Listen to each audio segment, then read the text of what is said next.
Dilshod aka, Lincoln'ni ham, Li7 ni ham o'zini xaridorlari bor. Lekin nima uchun odamlar Lincoln olish kerak yoki nimaga odamlar Li olish kerak? Narxi ikkalovi pashtik bir xil. Shuni farqini, qaysi biri zo'rligini tushuntirib bera olasizmi? Tushuntirib bera olaman Anvar aka. Hozirgi kunda Li endi brend darajasiga chiqib bo'lgan mashina. Lincoln modelimizga kelganiga 1,5 yil uzoq 2 yil bo'lyapti, lekin komfort jihatdan Lidan ko'ra ancha ustunroq.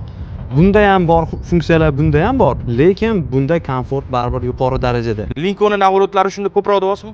Li7 modelimizda 449 ta ot kuchi bor, Lincoln 1,5 turboli modelimizda 674 ta ot kuchi bor.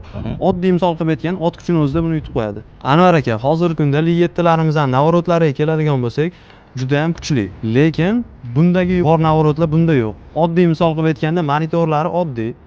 Bunda kino studiya qilib ishlatsangiz ham bo'ladi, karaoke qilsangiz ham bo'ladi. 43 dyumli monitorlari bor bunda. Salonning o'zida 6 ta mikrofon bor, 22 ta kolonkasi bor. 22 ta tashqarida joylashgan.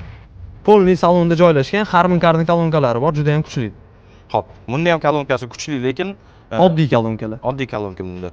Tushunarli. Lidari lekin mana shu imенно Li trendga olib chiqdi, to'g'rimi? Lidari Anvar aka, Li kompaniyasi trendga olib chiqqani bilan hozir 30 ming dollarlik mashinaga ham lidar qo'yib qo'ysangiz, u Li olib chiqqan bo'lavermaydi. Bu ham to'g'ri lekin. Xo'p, nima yana ustun tomoni bor, qiziqtira oladigan odamlarga nima uchun mana shu mashinani tavsiya qilishimiz kerak? Odamlar nima uchun Lincoln olish kerak? Lincolnga qiziqtirishimizga sabab bo'ladigan narsa, oddiy misol 180 gradusga sidinalar aylanadi. Bunda kapitanskiy to'g'ri, bunda aylanmaydi lekin. Bunda ham kapitanskiy, lekin sidinalar aylanadi. To'g'ri. 6 ta sidinaning o'zida abduf, abagrev, massaj bor. Lida faqat abduf bilan abagrev bor. 2 ta oldi sidinada massaj bor faqat. Orqalarida yo'q. To'ppa-to'g'ri. To'ppa-to'g'ri. Jiga qarang. Li7 nardigray narxi 62 ming, yana ozgina tushib beramiz, lekin navorotlari ancha pastroq. Endi qarang, 2-3 ming dollar atrofida qo'shsangiz, Lincolnni yangisini olasiz, navoroti ancha ko'proq bo'ladi. Hozir mana sanab o'tdik, biz hammasini agarda sizga tushuntirib beradigan bo'lsak, 10 minut, 15-20 minutlik video qilishimiz kerak bo'ladi.